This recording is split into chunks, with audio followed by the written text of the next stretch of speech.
kulanti wanaagsan daawadayaal halkan waa telefishinka caalamiga ah deegaan channel TV oo aad ka daawataan bartaan ku leenahay YouTube-ka. daawadayaal barnaamijkeena faaqadaada wargeyska maanta waxaynu ku qaadaa dhigi doonaa mayn ku soo qaadanaynaa wadanka Imaaraadka Carabta iyo wadanka Soomaaliya oo ay xaaladoodu maraysa halkii ugu xumayd diblomaasiyadana ay iskala baxeen. inta la ogyahay daawadayaal waxaa jirtay wadanka Imaaraadka Carabtu inuu heshiis la galay dowladda wadanka Soomaaliya sanadkii 2014 heshiiskaasi oo sheegayay inuu ciidamada u tababaro ka horna waxaa ka dhaxayn jiray cilaaqaad aad u qoto dheer labada wadan oo aan marnaba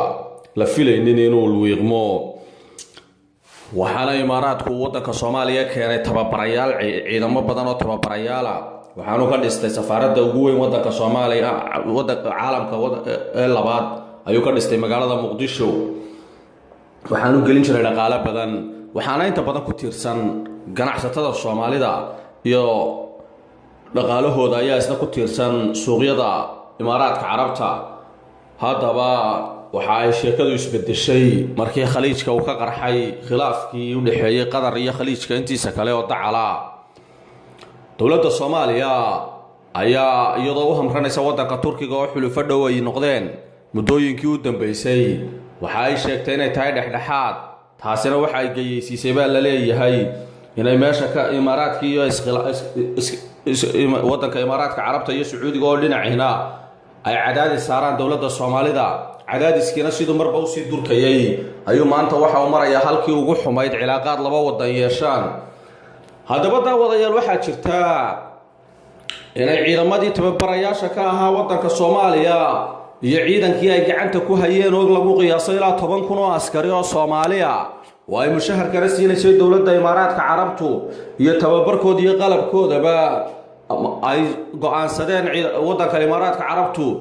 inay sii daayaan iskagana tagaan kalana baxaan shaqaalahooda wadanka Soomaaliya. magaalada Muqdisho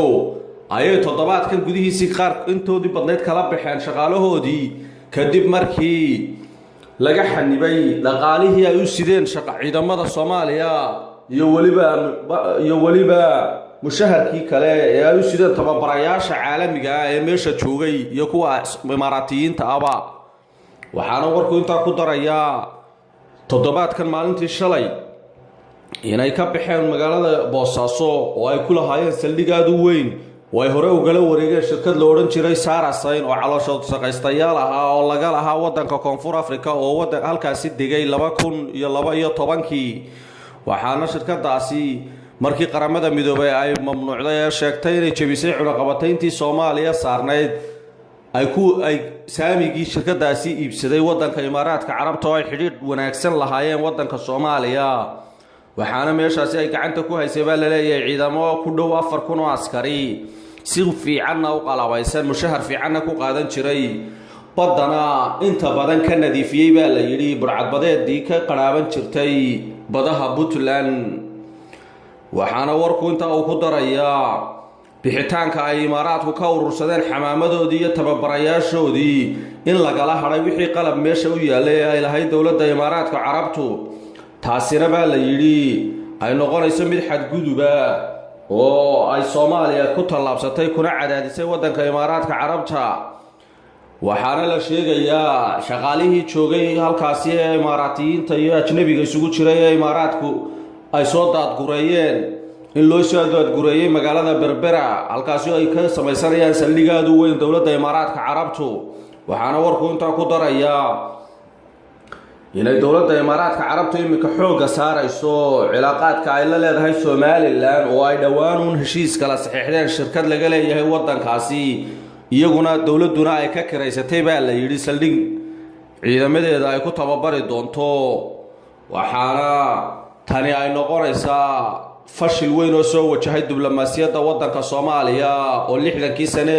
u dambeeyayba Carabta ka ahayd wax lama taabtaana. hase yeeshee hadday maanta suuro gasho baa la leeyahay inay khilaafkani uu sababo oo ay u soo urursadaan xaggan iyo Somaliland sida la sheegay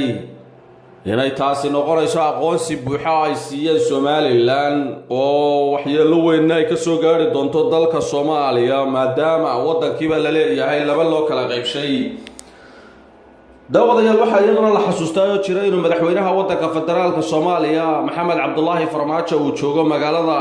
Riyaad ee waddanka Sacuudi Arabiya waxaana la sheegayaa in lagala hadlayo isaga laftirkiisa sidii uu cilaaqaadka uu la leeyahay Turkiga xiriirka ugu jari lahaa hadduu doonayo baa la yidhi inuu soo celiyo cilaaqaadkii wanaagsanaa oo la lahaa khaliijka carabta lama se garanayo madaxweyne Maxamed Cabdullaahi Farmaajo oo ah nin ku adag qadiyadiisa waxa uu ka yeeli doono